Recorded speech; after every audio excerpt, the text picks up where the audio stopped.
We are very close to non-attainment, which means that our air quality, even though 70% of the area around us is trees, because of the two power plants that are nearby, we're very close to non-attainment. We've been working to improve that stat so that we don't go into non-attainment.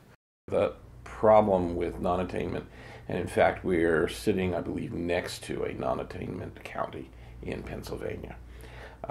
And the non-attainment is basically due to traffic. These are traffic-related pollutants. And if that happens, then the federal EPA then looks at us and says, we can't use any federal money other than cleaning up air quality.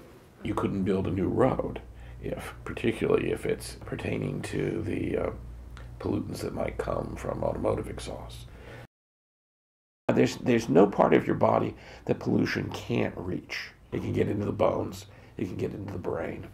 It's a toxic reaction at that point. That inflammation can be associated with things like an increase in plaque in arteries. It can irritate your lungs, asthma, bronchitis, those kinds of diseases, which are lung diseases. If your lungs are affected, your cardiovascular system can be affected. The city itself doesn't have too many options on limiting vehicles. We would be able to limit the amount of trucks going through, let's say, the downtown.